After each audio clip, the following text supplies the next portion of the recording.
இன்றைக்கு இந்த நாளிலே இந்த மாத பிறப்பு வாக்குத்தத்த ஆராதனைக்கு வாஞ்சையுடன் கூடி வந்திருக்கிற உங்கள் அனைவரையும் அன்போடு உங்களை நான் வாழ்த்தி உங்களை நான் வரவேற்கிறேன். கர்த்தர் தாமே உங்கள் அனைவரையும் ஆசீர்வதிப்பாராக. அல்லேலூயா, அல்லேலூயா, அல்லேலூயா. கர்த்தருக்கு மகிமை உண்டாகட்டும். கர்த்தர் நல்லவர், அவருடைய கிருபை எப்பொழுது கர்த்தர் உங்களோடு இருப்பாராக. கர்த்தர் கிருபை உங்களோடு இருப்பதாக. கர்த்தர் உங்கள் அனைவரையும் ஆசீர்வதிப்பாராக. நீங்கள் ஒவ்வொரு மாதமும் இந்த மாத பிறப்பு ஆராதனையை முக்கியப்படுத்தி நீங்கள் அதற்காக பிரயாசம் எடுத்து இந்த ஆராதனை நம்ம கலந்து கொண்டு வருகிறோம். எனவே ஆண்டவர் உங்கள் பிரயாசத்தை பார்க்கிறார். கர்த்தருக்குள்ளே நீங்கள் படுகிற பிரயாசங்கள் விருதாவாக போகாது. அதற்குரிய பலனை கர்த்தர் நிச்சயமாய் உங்களுக்கு தருவார். ஆண்டு உங்களை ஆசீர்வதிப்பாராக. இப்போ தான் இந்த வருஷம் தொடங்கினது போல் இருக்குது. 2 மாதம் வேகமாக போயிடுச்சு. இந்த மாத பிறப்பு ஜெபத்தை நம்ம இது நடத்துகிற மாதிரி இருக்குது. ஒரு மாதமே முடிந்து விட்டது. நாட்கள் வெகு விரைவாக கடந்து போகிறது. கர்த்தர் தாமே உங்களை ஆசீர்வதிப்பாராக.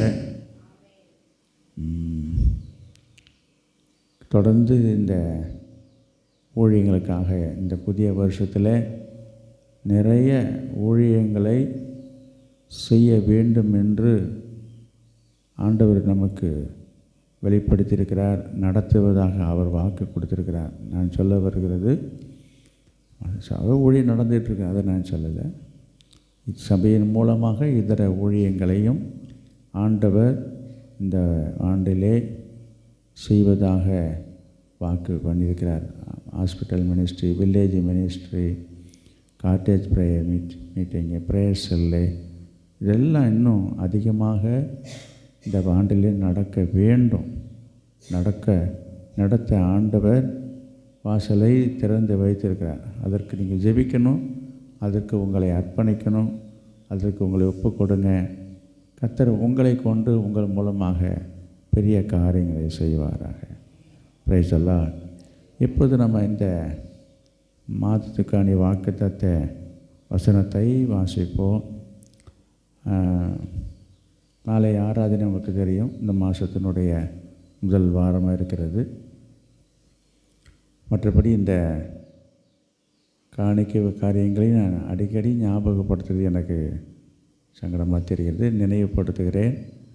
ஆண்டவருக்காக நீங்கள் செய்து கொண்ட பொருத்தனைகளையும் சபையின் தேவைகளையும் அறிந்து, குறிப்பாக இந்த வேன், சந்தா, இந்த வட இந்திய ஊழியம், இவைகளெல்லாம் எப்பொழுதும் வழக்கம் போல் நீங்கள் ஜெபத்தோடு அதை தாங்கும்படி உங்களை கேட்டுக்கொள்கிறேன். அதேபோல் இந்த செல்ஃபோன் மூலமாக இந்த ஜெபம் பண்ணுறவங்கெல்லாம் தொடர்ந்து செய்கிறீங்களா என்பதை நாங்கள் கண்காணித்து வருகிறோம். தொடர்ந்து அதில் இணைந்திருங்கள். இன்னும் அதில் இணையாதவர்கள் இணைந்து ஜெபிக்க ஆர்வம் காட்டுங்கள். கர்த்தர் தாமே உங்களை ஆசீர்வதிப்பாராக. வாசிப்போம்.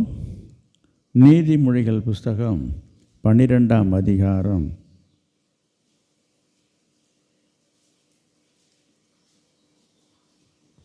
12ஆம் அதிகாரம் எடுத்துக்கொண்டீங்களா? அதில் 21வது வசனம். நீதிமானுக்கு ஒரு கேடும் வராது, துன்மார்க்கரோ தீமையினால் நிறையப்படுவார்கள்.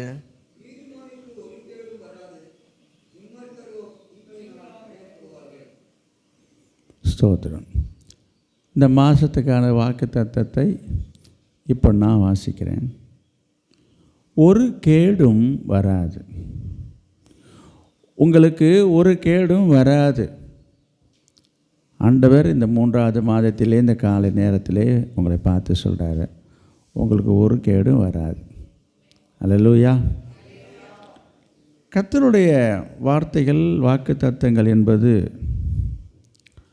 ஏதோ ஒரு மாதத்துக்காக கொடுக்கப்பட்டிருக்குது, இல்லை ஒரு மாத கெடுவுக்குள்ளே தான் அது கிரியை செய்யும், அது எக்ஸ்பைரி ஆகிறது விஷயம் இல்லை.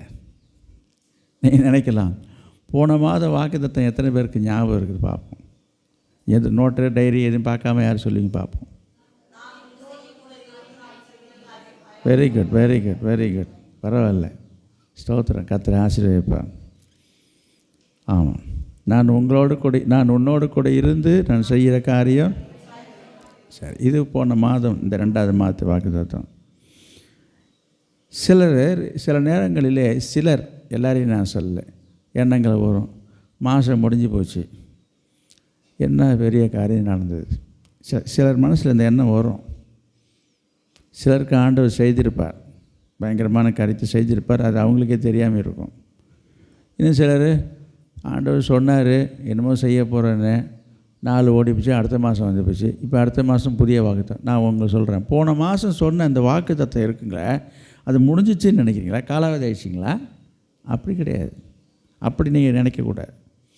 போன மாதத்தில் ஆண்டவர் அந்த வார்த்தையின் மூலமாக உங்களை உற்சாகப்படுத்தியிருக்கார் என்று சொன்னால், அந்த வார்த்தையும் அந்த வசனமும் இந்த மாதமும் கிரியை செய்யும், அடுத்த மாதமும் கிரியை செய்யும்.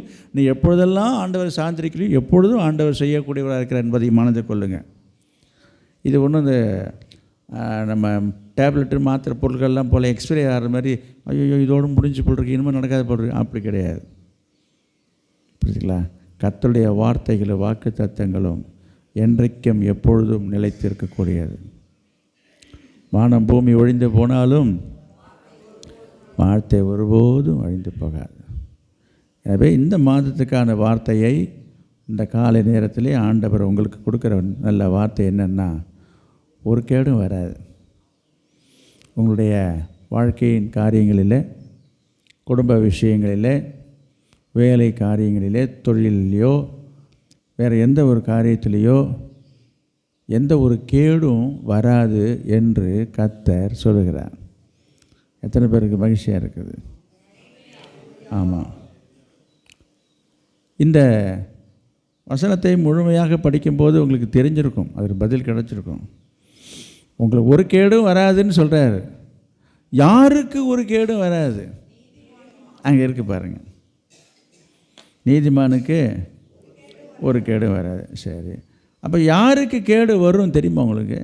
ஏசாயா 3ஆம் அதிகாரம் 11வது வசனம். ஏசாயா 3:11.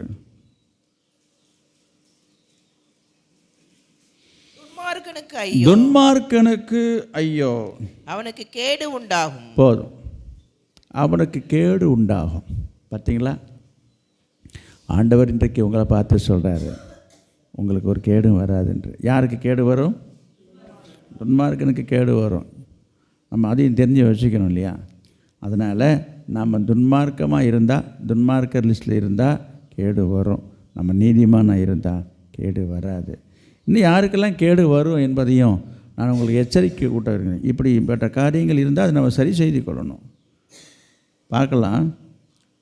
யோவான் எழுதின சுவிசேஷம் 5ஆம் அதிகாரம் 14வது வசனம். யோவான் 5:14.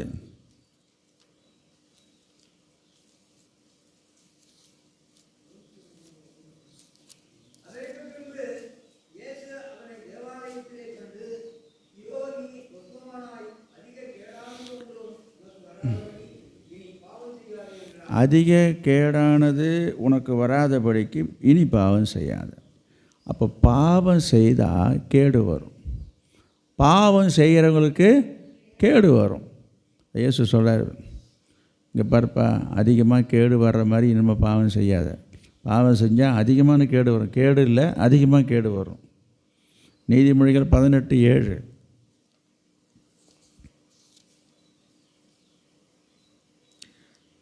மூடனுடைய வாய் அவனுக்கு கேடு. போதும். பாருங்க, வாய் அவனுக்கு, சில பேர் வாயாலே கெட்டு போகிறான்னு சொல்கிறாங்கல்ல. இன்றைக்கு வாயை வச்சுட்டு நம்ம சும்மா இல்லைன்னா உங்களுக்கு கேடு உண்டாகும். வாய்க்கு வந்தபடி பேசுறது, வாய் அடிக்கிறது, வாய் பேசுறது. இந்த வாய் பேசுகிறவங்களுக்கு என்ன உண்டாகுங்க பாருங்கள். மூடனுடைய வாய் அவனுக்கு கேடு என்று எழுதியிருக்குது. எரேமியா 17:9 நான் பார்க்குறோம். எதனால் ஒரு மனுஷனுக்கு கேடு வருகிறது என்பதை சொல்கிறான். நமக்கு தேவை என்னது? இப்போ அது தேவை நமக்கு கேடு வரக்கூடாதுன்றது தான். இருந்தாலும் நான் அது உங்களை எச்சரிப்புக்காக சொல்லுகிறேன். எரேமியா 17:9 எல்லாவற்றையும் பார்க்கிலும் இருதயமே மகா திருக்குள்ளதும் மகா கேடு உள்ளதுமாயிருக்கிறது. இருதயம் நிறைய பேருடைய இருதயத்தில் கசப்பு, வெறுப்பு, வைராக்கியம், வீம்பு, கோபம், பெருமை இதெல்லாம் வச்சுக்கிட்டு இருந்தீங்கன்னா உனக்கு கேடு உண்டாகும். எல்லாவற்றையும் பார்க்கிறோம். இருதயம் எப்படி இருக்குது? நிறைய பேருடைய இருதயம் கேடு. அப்போ உங்கள் இருதயம் எப்படிப்பட்டதாக இருக்குதுன்றதை யோசித்து பாருங்கள். பிரசங்கி 5:13 பிரசங்கி 5:13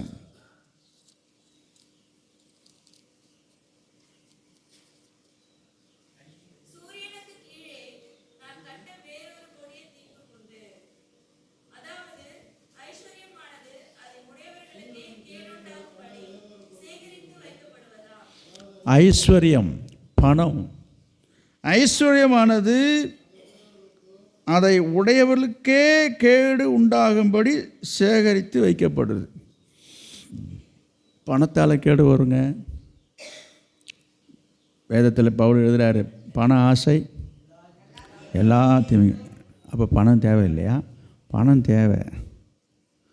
தேவையில்லைன்னு சொல்ல, பண ஆசை இருக்கக்கூடாது. எப்போ பார்த்தாலும் பணம். நமக்கு என்னது தேவை என்பதை ஆண்டவர் அன்னன்னைக்கு தேவையானது அவர் படி அளக்கிறார். அதனால் பணம் வேண்டான்னு சொல்லலை. அங்கே எழுதியிருக்கு பாருங்கள், பணம் ஐஸ்வர்யவான்கள் சேர்த்து வைக்கிறதெல்லாம் எதுக்காக? அவனுக்கு கேடு தான் உண்டாகும். சரி, இப்படி கேடு உண்டாகிற காரியங்கள்லாம் இருக்குது. அதனால் இப்படிப்பட்ட கேடு உங்களுக்கு வராதபடிக்கு நீங்கள் கவனமாக இருக்கணும். சரி, இப்போ நம்ம பார்க்குறோம் இந்த வசனத்தை. இப்போ வாக்கு தத்தமாக படித்த இந்த வசனத்தை மீண்டும் நாம் கவனிப்போம். நீதிமானுக்கு ஒரு கேடும் வராது. அப்போ நமக்கு கேடு, உங்களுக்கு கேடு வராமல் இருக்க வேண்டும் என்றால், உங்களுக்கு ஒரு கேடும் வராமல் இருக்கணும்னு சொன்னால் நீங்கள் என்ன செய்யணும்? நீதிமானாக வாழணும்.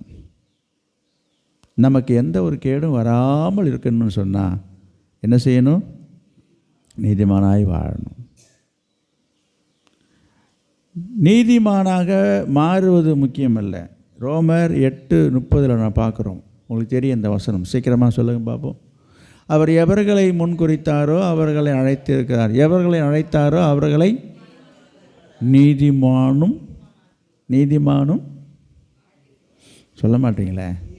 ஒன்று படிங்க, இல்லை சொல்லுங்கள், ஏதாவது ஒன்று செய்யுங்க. நீதிமானாக மாற்றி, அதாவது ஆக்கினா நீதிமானாக மாற்றிட்டார். ஆண்டவர் யாரெல்லாம் ரட்சிப்புகளை நடத்தி யாரையெல்லாம் தெரிந்து கொண்டாரோ அழைத்திருக்கிறாரோ அவங்களை என்னவா செஞ்சிட்டாரு? அப்படியானால் இந்த வசனத்தின்படி நீங்கள் எல்லாம் என்னவா ஆகிட்டீங்க. ஆண்டவர் உங்களை நீதிமானாக ஆக்கிட்டார். நீங்கள் யோசிப்பீங்க, அப்படிங்களா? ஆமாம் உண்மைதான். அப்போ நம்மளாம் ஏற்கனவே நீதிமானாக ஆகிட்டோம். அப்போ நீதிமானுக்கு ஒரு கேடும் வராது. இது ஒரு பெரிய விஷயம். நான் உங்களை சொல்கிறேன், ஆண்டவர் உங்களை நீதிமானாக ஆக்கினது உண்மைதான், அதில் எந்த மாற்றமும் இல்லை. ஆனால் நீங்கள் நீதிமானாக வாடுறீங்களான்றது தான் முக்கியம். நீதிமானாக மாறுவது முக்கியம் இல்லை, நீதிமானாக வாழ்வது முக்கியம். சொல்கிறது புரியுதா உங்களுக்கு? ஆமாம், மாற்றம்ன்றது என்ன? நம்ம வாழணும். இப்போ ஒரு சின்ன உதாரணம் நான் சொல்கிறேன் பாருங்கள்.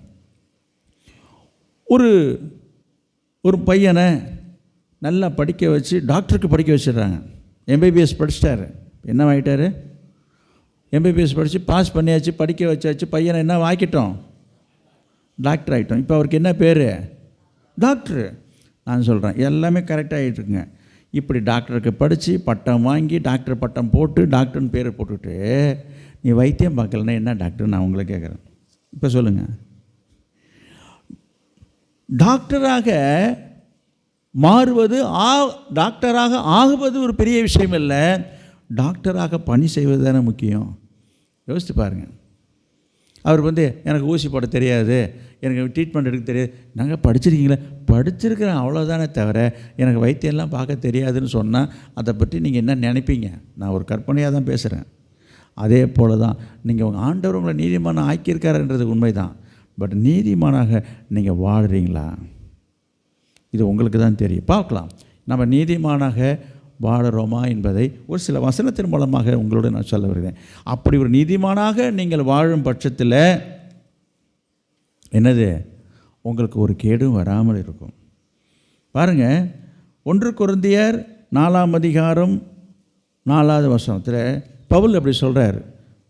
1 கொரிந்தியர் 4:4, என்னிடத்திலே நான் எந்த ஒரு தவறையோ குற்றத்தையோ நான் பார்க்கல, ஆகிலும் அதனாலே நான் நீதிமான் ஆகிறதில்லை, அதனால் நான் நீதிமான் ஆகிறதில்லை என்று பவுல் சொல்லுகிறார். இன்றைக்கி சில பேர் நினச்சிட்டு இருப்பாங்க, நான் எனக்கு தெரிஞ்சு நான் எந்த தப்பும் பண்ணலை, எனக்கு தெரிஞ்சு நான் ஒரு பாவமும் பண்ணலை, எனக்கு தெரிஞ்சு நான் யாருக்கும் ஒரு துரோகம் பண்ணலை, என் மனசு தெரிஞ்சு நான் செய்யலை, இப்படி தான் சில பேர் சொல்லிகிட்டு இருக்கீங்க. இப்போவும் நினச்சிட்டு இருப்பாங்க, அதனால் நான் வந்து நீதிமான் தான். பவுல் என்ன சொல்கிறாரு? இப்போ சொல்லுங்கள், பவுல் என்ன சொல்கிறாரு? என்னிடத்தில் எந்த குற்றமும் இல்லை, ஆனாலும் அதனாலே நான் நீதிமான் ஆகிறதில்லை. அவரே எப்படி சொல்லிருக்காரு? அதனால் நான் உங்களை நீதிமானம் இல்லைன்னு சொல்ல வரல. கொஞ்சம் யோசிக்க பாருங்க. அப்போ நம்ம நீதிமானாக இருக்கிறோமா? அதை தான் நான் சொல்கிறேன். நாம் நீதிமானாக வாழணும். ஏன், நீதிமானுக்கு ஒரு கேடும் வராது. எனவே உங்களுக்கு எந்த ஒரு கேடும் வராமல் இருக்கணும்னு சொன்னால் நீங்கள் நீதிமானாக வாழ வேண்டியது அவசியம். பாருங்கள், யோபு 9ஆம் அதிகாரம் 2வது வசனம்.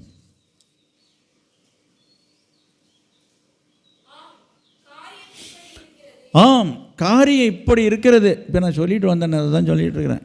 இப்படி இருக்க காரியம், இப்போ என்ன பண்ணுறது என்பதை அறிவேன்.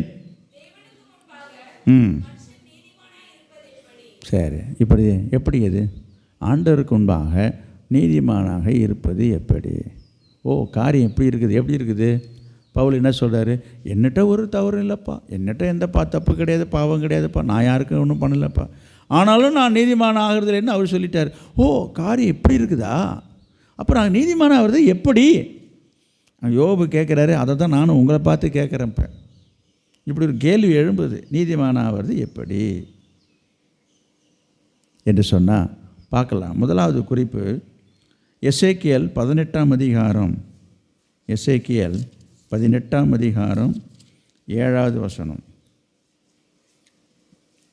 ஒருவனையும் ஒடுக்காமலும் கொள்ளையிடாமலும் இருந்து கடன் வாங்கினவருக்கு அடைமானத்தை திரும்ப கொடுத்து தன் அப்பத்தை பசித்தவனுக்கு பங்கிட்டு வஸ்திரம் இல்லாதவனுக்கு வஸ்திரம் தரிப்பித்து வட்டிக்கு கொடாமலும் பொலிசை வாங்காமலும் அநியாயத்துக்கு தன் கையை விலக்கி மனிதருக்குள்ள வழக்கை உண்மையாய் தீர்த்து என் கட்டளைகளின்படி நடந்து என் நியாயங்களை கை கொண்டு உண்மையாயிருப்பானாகில் அவனே நீதிமான். சொல்லுங்கள், இப்போ யாருங்க நீதிமான்? காரியம் எப்படி இருக்குது, எப்படியா நீதிமானம் இருக்குதுன்னு யோபு கேட்குறாரு. இங்கே பதில் இங்கே இருக்குது. ஆண்டவருடைய கட்டளைகளை, ஆண்டோடைய வார்த்தையை கை கொண்டு, இங்கே பாருங்க, என் கட்டளைகளின்படி நடக்கணும். கட்டளையை படிக்கிறது இல்லை. இன்றைக்கி 10 கட்டளை என்று சொல்லி இன்றைக்கி மனப்பாடம் பண்ண சொல்லி ஒப்பிச்சு அது ஒன்று கொடுத்துட்ருக்குறாங்க சில சரி. நான் தப்பாக சொல்ல, நல்ல விஷயம் அது, நல்லது, நான் அதை வரவேற்கிறேன். ஆனால் இப்படி படிக்கிறதும் மனப்பாடம் பண்ணுறதும் ஒப்பிக்கிறதும் பெரிய விஷயம் இல்லை. பாருங்கள், 10 கற்பனை எப்படி சொல்கிறான் பாருங்கள். அடியே இருக்கு, 10 கற்பனை இப்படி நடக்கணும். வாங்கி ஃப்ரேம் பண்ணி வீட்டில் மாட்டி வச்சுக்கிட்டா சரியா போச்சா? என் கட்டளைகளின்படி நடந்து என் நியாயங்களை கை கொண்டு உண்மையாயிருப்பானாகில் அவன் தான் நீதிமான். இப்போ நீங்கள் தான் சொல்லணும். நான் உங்களை இப்போ கேட்க மாட்டேன், கையெல்லாம் தூக்க சொல்ல மாட்டேன். உங்கள் பதிலாக நான் இங்கே கேட்கல. உங்களுக்கு நீங்களே மார்க் போட்டுக்குங்க, இல்லைனாலும் சரி பண்ணிக்கங்க. இந்த மாதத்தில் ஆண்டவர் நல்ல ஒரு வார்த்தையை கொடுத்துருக்காரு, உனக்கு ஒரு கேடும் வராதுன்னு. அப்போ நம்ம அதை காத்துக்கணும்னு சொன்னால் நம்ம நீதிமானாக வாழ வேண்டியது ரொம்ப ரொம்ப ரொம்ப அவசியம் என்பதை கவனத்தில் கொள்ளுங்கள். அதனால் எப்படியோ வேணாலும் வாழலாம், எப்படி வேணாலும் இருந்துட்டு போகிறதல்ல, எப்படியோ வாழறதல்ல, ஏனோதான் என்று வாழ்வதல்ல. ஜாக்கிரதை. இன்றைக்கு கிறிஸ்தவ வாழ்க்கையில் ஆவிக்குரிய கிறிஸ்தவர்களும் சரி, ரட்சிக்கப்பட்டவர்களும் சரி, ஏதோ வர்றதும் போகிறதுமாக இருந்துக்கிட்டு ஏதோ ஆராதிக்கிறாங்க, ஜெபம் பண்ணுறாங்கன்னு போயிட்டு இருக்கிறாங்க. அவங்க தங்களை ஒரு நீதிமானாக எண்ணிக்கொண்டிருக்கிறாங்க. எதில்? நீங்கள் நீண்ட நேரம் ஜெபம் பண்ணலாம், என்ன வருஷம் பூரா நிறைய பைபிள் படிக்கலாம், ஊழியம் செய்யலாம். நான் அதை குறைவாக பேச வரல. ஆண்டவர் இடத்துல சொல்கிறாரு, 2 பேர் ஆயக்காரனையும் செய்யனை பற்றி சொல்லும்போது ஒரு ஓமானத்தில் சொல்கிறார், அவனல்ல இவனே அப்படின்னு சொல்கிறாரு பாருங்க. யாரை சொல்கிறாரு? தன்னை தாழ்த்தணுன்றதில் சொல்கிறார். அதனால் நீ என்ன வேணாலும் செய்யலாங்க. யார் நீதிமான் என்றதை பாருங்கள். அவனல்ல இவனே நீதிமானாக்கப்பட்டவனாய் வீட்டுக்கு திரும்பி போனான் என்று ஆண்டவர் இயேசு சொல்கிறதை நம்ம பார்க்குறோம். யார் நீதிமானாக்கப்பட்டான்? தன்னைத்தானே தாழ்த்துகிறவன். நீ என்ன வேணாலும் செய்யுங்க. உனக்கு எவ்வளோ திறமை இருக்கலாம், சாமர்த்தியம் இருக்கலாம். கர்த்தருக்கு முன்பாக முதல்ல நீங்கள் தாழ்மைப்படுங்க. அப்போ தான் இந்த சத்தியமே உங்களுக்குள்ளே உள்ளே போகும். இந்த வார்த்தை உங்கள் வாழ்க்கை நிறைவேறும். பிரியமானவர்களே, இங்கே நான் பார்க்குறோம், என்னெல்லாம் செய்யணும், என்னெல்லாம் செய்யக்கூடாது. ஒருத்தரையும் ஒடுக்கக்கூடாது, யாரையும் கொள்ளையிடக்கூடாது. கடன் வாங்கினவனுக்கு அடமானத்தை திரும்ப கொடுத்துடணும். அடமானமாக ஒன்று வாங்கிட்டு ஒருத்தன் கடன் கொடுத்துட்டு சில பேர் ஏமாற்ற. உங்களை சொல்லலை, பைபிளில் இப்படிலாம் எழுதியிருக்கு பாருங்கள். அடமானத்தை திரும்ப கொடுத்து, ஆமாம், பசையாக இருக்கிறவனுக்கு ஆகாரம் கொடுக்குன்னு அர்த்தம். வஸ்திரம் இல்லாதவர்களுக்கு வஸ்திரம் கொடுங்கன்னு போட்டிருக்குது. அப்புறம் வட்டிக்கு இல்லையா, அப்படியா போட்டிருக்கு. 5 வட்டிக்கு 10 வட்டிக்கு காணாமல் அதிகமாக வட்டி எங்கே வருதுன்னு பார்த்து வட்டிக்கு கொடுத்தால், அப்படியா? இன்றைக்கி அப்படி தான் பார்த்துட்ருக்குறாங்க. சில பேருக்கு தெரிய மாட்டேது. கவனிங்க, பேங்க் மூலமாக வருகிற வட்டியை வாங்குவதோ பேங்க்கில் வட்டிக்கு கொடுப்பதோ தவறில்லை, பாவம் இல்லை. இந்த அநியாயம் என்னமோ அது எனக்கு தெரியல. எனக்கு கந்து வட்டின்னு சொல்கிறாங்க, மீட்ரு வட்டின்னு சொல்கிறாங்க. இந்த மாதிரி பணம் கொடுக்குறதும் சரி போகிறதும் சரி, இதெல்லாம் பாவம். அதெல்லாம் பாவத்தை சம்பாதிச்சிட்ருக்கோம். நீங்கள் வேறு வழி இல்லாமல் போய் வாங்கிக்கிறீங்க. நீங்களும் எவ்வளோ இருந்தாலும் பரவாயில்ல, பணம் கொடுத்தா போதும்னு அவங்க சொல்கிற வட்டிக்கு வாங்கிடுறோம். வசனத்தின்படி பாருங்கள், நீங்கள் அது செய்யக்கூடாது. இன்றைக்கி சில விசுவாசிகள் பணத்தை வச்சுட்டு என்ன பண்ணுறதுன்னு தெரியாமல் என்ன பண்ணுறாங்க. ஒரு சிலர் நான் சொல்கிறேன், எங்கே அதிகமாக வட்டி வழியில் கொடுத்துட்டு அப்புறம் இங்கே வந்து உட்காந்துட்டு தொங்க வேண்டியது. கொடுத்த காசு கிடச்சா போதுட்டு வந்து நிற்கிறாங்க. இது ஏன் உனக்கு இந்த ஆசை? நான் முன்னவே சொன்னேன் பாருங்கள். என்னது பண ஆசை? ஆமாம், இது என்ன உண்டாக்கும்? உனக்கு கேடு உண்டாக்கும். இருக்கிறத வச்சுட்டு நம்ம அதை நிர்வாகம் பண்ணிட்டு போகணும். உன் பணத்தை பாதுகாக்க வேண்டும் என்று சொன்னால் பேங்க்கில் போட்டு வச்சுக்கணும். அதில் அவங்க கொடுக்குற வட்டி குறைவாக இருந்தாலும் அதில் நிறைவாக இருக்கணும். இன்றைக்கி நிறைய ஆசைப்பட்டு இன்றைக்கி சிட் ஃபண்ட்ஸு அந்த ஃபண்ட்ஸு என்னென்னதெல்லாம் கொண்டு போய் கொடுத்துட்டு தெருவில் நிற்கிறாங்க. அடிக்கடி இந்த செய்திகளை நீங்கள் பார்த்துருப்பீங்க. நான் பார்த்துட்ருக்கிறேன் பேப்பர்லையும் நியூஸ்லையும் பார்த்தீங்கன்னா, இந்த கம்பெனியில் சீட்டு கம்பெனியில் பணம் கட்டினவங்களெல்லாம் திவால் ஆயிடுச்சுன்னுட்டு எல்லாம் தெருவில் நிற்கிறாங்க. யோசித்து பாருங்கள், எதுக்காக அங்கே பணம் கட்டுறாங்க? அதிகமாகவும் கிடைக்கும் என்று சொல்லி. சரி விடுங்க. இங்கே நான் பார்க்குறோம், வட்டிக்கு கொடாமலும் பொலிசை வாங்கலன்னா லஞ்சம் வாங்கிறது, லஞ்சம் கொடுக்கறதும் லஞ்சம் வாங்கிறதும் தவறு, பாவம். வாங்காமலும், அப்புறம் அநியாயத்துக்கு தன் கையை விலக்கி, அநியாயத்துக்கு துணை போகக்கூடாது நம்ம. அப்புறம் மனிதருக்குள்ள வழக்கை உண்மையாய் தீர்க்கணும். இந்த பாருங்கள், இந்த சாயங்காலம் சொல்லுவாங்க, ஆளுக்கு தகுந்த மாதிரி பேசுகிறது நியாயம். அப்படிலாம் பேசக்கூடாது. நியாயம்னா நியாயத்தை தான் பேசணும். யாராக இருந்தாலும், இந்த வேண்டியவங்களாக இருந்தாலும் சரி, தெரிஞ்சவங்களாக இருந்தாலும் சரி, நியாயத்தை பேசணும். இல்லையா கம்முன்னு ஒதுங்கணும். சில பேர் என்ன பண்ணுவாங்க, வேண்டியவங்களுக்காக நியாயத்தை புரட்டுவாங்க. இப்படிலாம் பேசக்கூடாது, செய்யக்கூடாது. அப்படி வசனம் இருக்குது. என் கட்டளையின்படி நடந்து என் நியாயங்களை கை கொண்டு உண்மையாக நீ இருந்தீன்னா நீ என்னவாக ஆயிடுவேன். ஓ, அப்போ நீதிமானாக ஆகிறதுக்கு இவ்வளவு காரியங்களை செய்ய வேண்டியிருக்குது. இதெல்லாம் செய்யாமல் வசனம் என்ன பார்த்தோம்? ரோமர் 8:30 என்ன படித்தோம்? எவர்களை முன்குறித்தாரோ அவர்களை அழைத்திருக்கிறார். எவர்களை அழைத்தாரோ அவர்களை முடிஞ்சிங்க. எப்படி சில எண்ணங்களை சொல்கிறேன், அதெல்லாம் முடிஞ்சிங்க, அதெல்லாம் எப்போவே எங்களை நீதிமான் ஆக்கிட்டாருங்க. நான் திரும்பியும் சொல்கிறேன், உங்களை நீதிமான் ஆக்கினது உண்மை தான். நான் இதை எதிர்ப்பாக பேசவே வரல. அதுதான் நான் சொன்ன பாருங்கள். உங்களை அந்த ஒரு குவாலிஃபிகேஷன் மாதிரி, அது ஒரு டிகிரி மாதிரி ஆண்டவர் கொடுத்துட்டாரு. இப்போ நீங்கள் என்னவா ப்ராக்டிஸ் பண்ணணும்? நான் சொன்னேன்ல, உங்களை ஒரு டாக்டராக ஆக்கிட்டார் ஆண்டவர். அப்போ நீங்கள் என்னவா ஒரு கிளினிக் வச்சு ஒரு டாக்டராக ப்ராக்டிஸ் பண்ணுமா இல்லையா? கொஞ்சம் யோசித்து பாருங்கள். அப்போ இல்லைன்னா நீங்கள் படித்ததுக்கும் அதுக்கு சம்மந்தமே இல்லையே.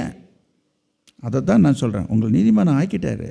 அப்போ நீ என்னவா செய்யணும்? இப்போ நீதிமானம் வாழணும். அப்போ நீதிமானம் வாழ்வது எப்படி? அதை தான் நான் இப்போ சொல்லிட்டு வரேன். வேதத்தில் எழுதியிருக்குது, இப்படிலாம் செய்யணும், இப்படிலாம் நடக்கணும், இதுக்கு பேர் தான் நீதிமானன். இதெல்லாம் செய்யாமல் பேர் லேவல் மட்டும் போட்டுக்க வேண்டியது, நாங்களாம் நீதிமானம் ஆகிட்டோம், கர்த்தர் போய் சொல்லிட்டாரு, பெருமையாக வேறு பேசிக்கிறது. இதெல்லாம் இந்த மாதிரி சத்தியங்களை சிலருக்கு தெரியறதில்ல, புரியறதில்ல, சிந்திக்கிறதில்ல. மேலோட்டமாக இந்த மேம்பொழு மேய்கிற மாதிரி பெஞ்சிட வேண்டியது. எனக்கு அன்பானவில்லையே, எனவே நீதிமானுடைய குணாதிசயங்களை நாம் இங்கே பார்க்குறோம். அது மாத்திரமல்ல, கவனிங்க, யோபு 11ஆம் அதிகாரம், யோபு 11ஆம் அதிகாரம் 2வது வசனம்.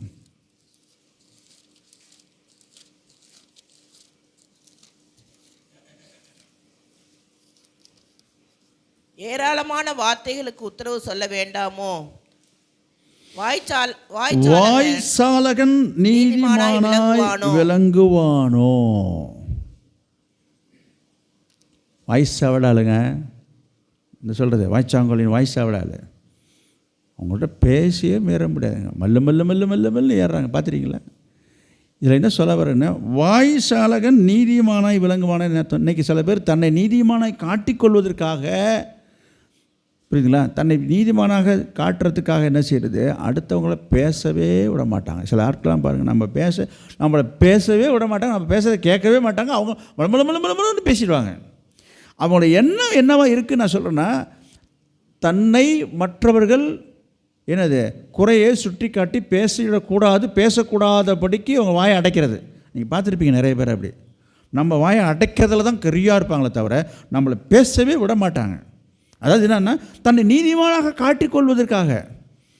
நீ என்ன அப்படி சொல்லாதுன்னு அர்த்தத்தில் அது. நான் உங்களுக்கு சொல்கிறேன், உனக்கு வாய்ஸ் அவடால் இருக்கலாம், வாய்ஸ் அழகாக இருக்கலாம், இப்படிலாம் நீ பேசுகிறதுனால நீதிமானம் ஆக முடியாதுன்னு நான் சொல்ல வரேன். இன்றைக்கு வாய்ப்பந்தல் போட்டு வாயை அடித்து நீதிமானம் ஆக்கான்னு பார்க்குறீங்களா? நடக்காது. ஆவது எப்படி? அடுத்தது சங்கீதம் 37ஆம் அதிகாரம் 30வது வசனம். சங்கீதம் 37ஆம் வாய் ஞானத்தை உரைத்து, நீதிமானுடைய வாய் ஞானத்தை உரைத்து, அவனுடைய நாவு நியாயத்தை பேசும். நீதிமானுடைய வாய் ஞானத்தை உரைக்கும். நான் சொல்கிறேன், நீங்கள் நீதிமானாக இருக்கீங்களா இல்லையான்றதுக்கு இதெல்லாம் ஒவ்வொன்றா நம்ம ஆராய்ஞ்சு பார்க்கணும். இப்படி வாழுறீங்களா? உங்களோட வாயிலேருந்து வர வார்த்தைகள் எப்படி இருக்கிறது? நீங்கள் பேசுகிற வார்த்தை எப்படி இருக்கிறது? அதான் முன்பு சொன்னேன். இன்றைக்கு இது போல் பேசாமல் என்ன பண்ணுறது, மற்றவங்க வாயை அடைக்கிறதுல தான் குறியாக இருப்பாங்க. அவங்களுடைய மைண்டெல்லாம் எப்பொழுதுமே அவங்க வாயை திறந்த உடனே இவங்க பேசிடுவாங்க. அது நல்ல பழக்கம் இல்லை, அது கெட்ட பழக்கம்னு நான் சொல்கிறேன். இதனால் நீங்கள் நீதிமான் ஆகிட முடியாதுன்றதை கவனத்தில் கொள்ளுங்கள். எனவே எதை உரைக்குமா நீதிமானுடைய வாய்? அப்படின்னா என்ன அர்த்தம்? நீதிமானுக்கு அழகு என்னென்னா, உன் வாயிலிருந்து ஞானமான வார்த்தைகள் வரணும். ஞானம்னா என்ன? உங்களுக்கு நான் அடிக்கடி சொல்லிட்டேன். கர்த்தருக்கு பயப்படுதலே ஞானத்தின் ஆரம்பம், தீமையை விட்டு விலகுதே. ஆமாம், அப்போ இது என்னது? அப்போ கர்த்தருடைய வார்த்தையை, சுவிசேஷத்தை, சத்தியத்தை, வசனத்தை உன் வாயிலிருந்து புறப்படணும். அப்படிப்பட்ட வார்த்தைகளை பேசுகிறவர்கள் தான் நீதிமான்கள். நீதிமானாக இருக்கிறவங்களுடைய வாயிலிருந்து ஞானமான வார்த்தைகள் வரும். இன்னும் கூட வசனத்தை நான் சொல்லட்டும். நீதிமொழிகள் 10ஆம் அதிகாரம் 21வது வசனம். நீதிமொழிகள் 10:21.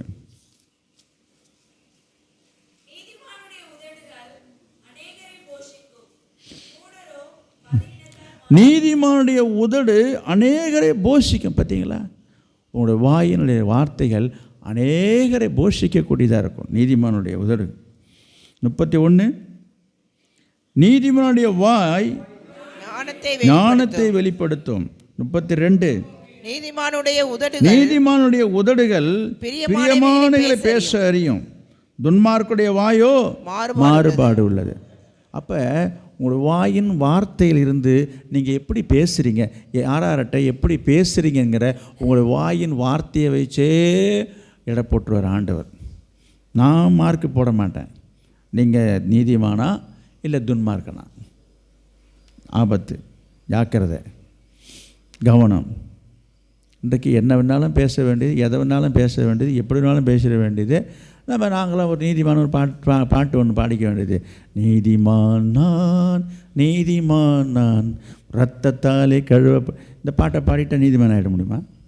நீதிமானாய் வாழணும், நீதிமானாய் வாழணும். அப்போ நீதிமானுக்கு ஒரு அழகை தான் நான் சொல்லிட்டு வரேன் இப்போ ஒவ்வொன்றையும்.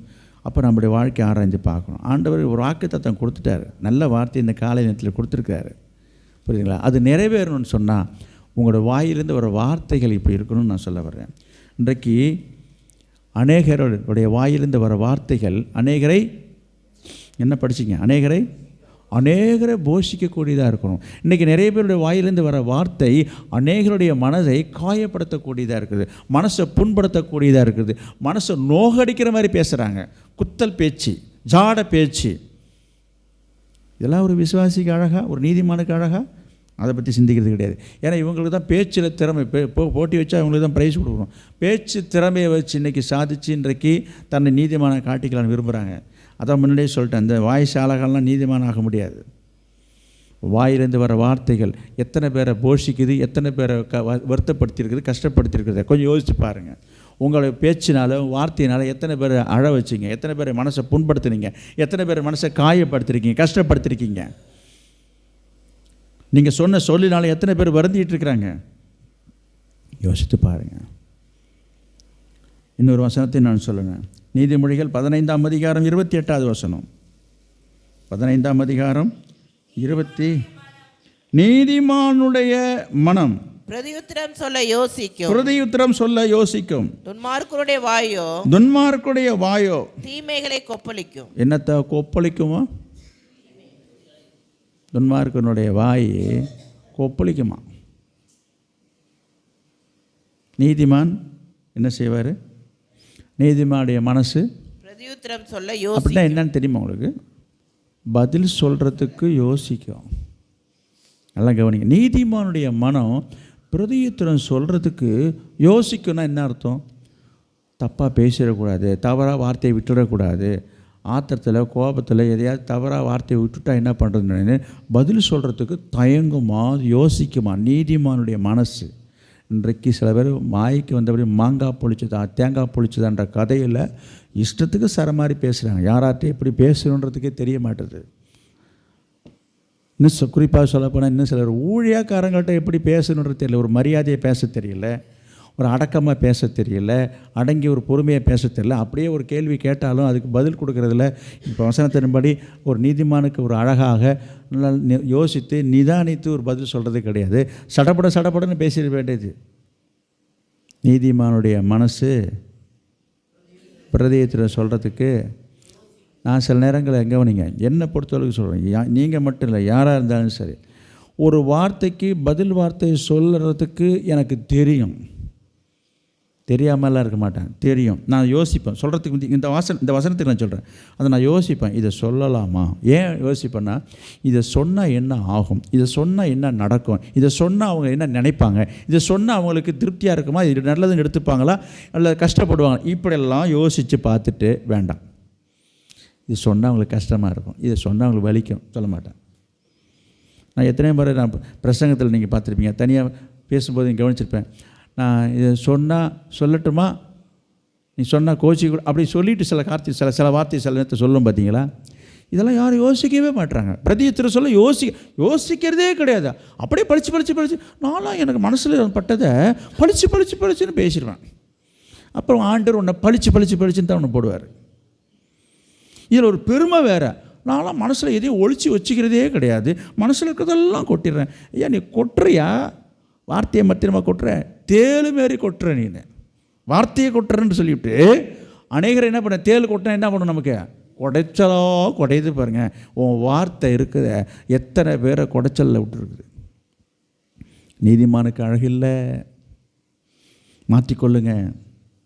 இந்த காலை வேளையில் நீதிமானுடைய மனம் பிரதியுத்தரம் சொல்ல யோசிக்கணும். என்ன அர்த்தம்? ஒரு கேள்வி கேட்குறாங்க, பதில் சொல்கிறதுக்கு யோசித்து பதில் சொல்லணும். இதை சொல்லலாமா வேண்டாமான்னு இது மறைக்கிற அர்த்தம் இல்லை. இதை சொன்னால் வருத்தம் வந்துடுமே, மனஸ்தாபம் வந்துடுமேன்ற எண்ணத்தில் நம்ம யோசிக்கணுங்க. இதுதான் ஒரு நீதிமானுக்கு அழகு. இதற்கெல்லாம் நான் இன்னும் கூட எடுத்துக்காட்டு சொல்ல முடியும். நான் குறிப்பை சொல்லி நான் முடிச்சிடுறேன். கர்த்தருக்கு சித்தமாக இருந்தால் நம்ம இதை பற்றி இன்னும் விரிவான செய்திகளை ஒரு நாட்கள் நான் பார்க்கலாம். எனவே அப்போ நீதிமானாக இருப்பது எப்படி? முதலாவது நம்முடைய வாயின் வார்த்தைகள் இருக்குது. அவருடைய கட்டளைகளை, அவருடைய கற்பனைகளை, அவருடைய நியாயங்களை நம்ம கை கொண்டு நடக்கிறவனே நீதிமான் என்று சொல்லி பார்க்குறோம் இல்லையா? அடுத்ததாக நாம் 3வது குறிப்பை பார்க்கலாம். நீதிமொழிகள் 21ஆம் அதிகாரம் 26வது வசனம்.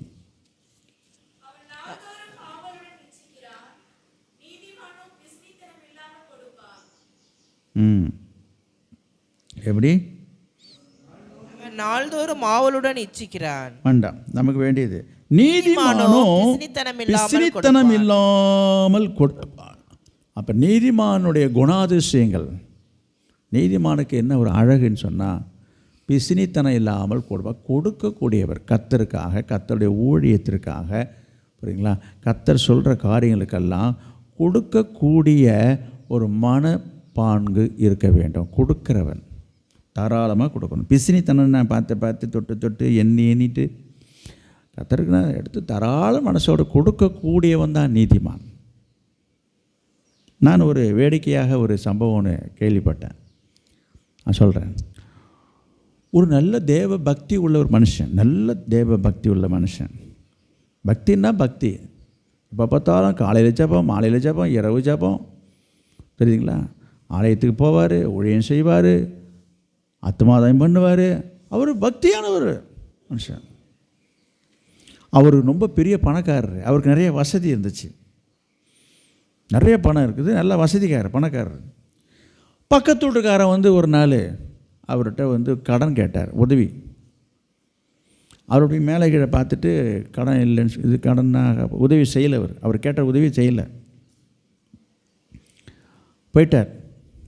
அன்றைக்கி ராத்திரி கனவில் ஆண்டவர் வரார். அந்த தேவ பக்தன் சொன்னார் இல்லையா, ரொம்ப பக்தி மேனாச்சு அவர் கனவில் ஆண்டவர் பேசுகிறார்.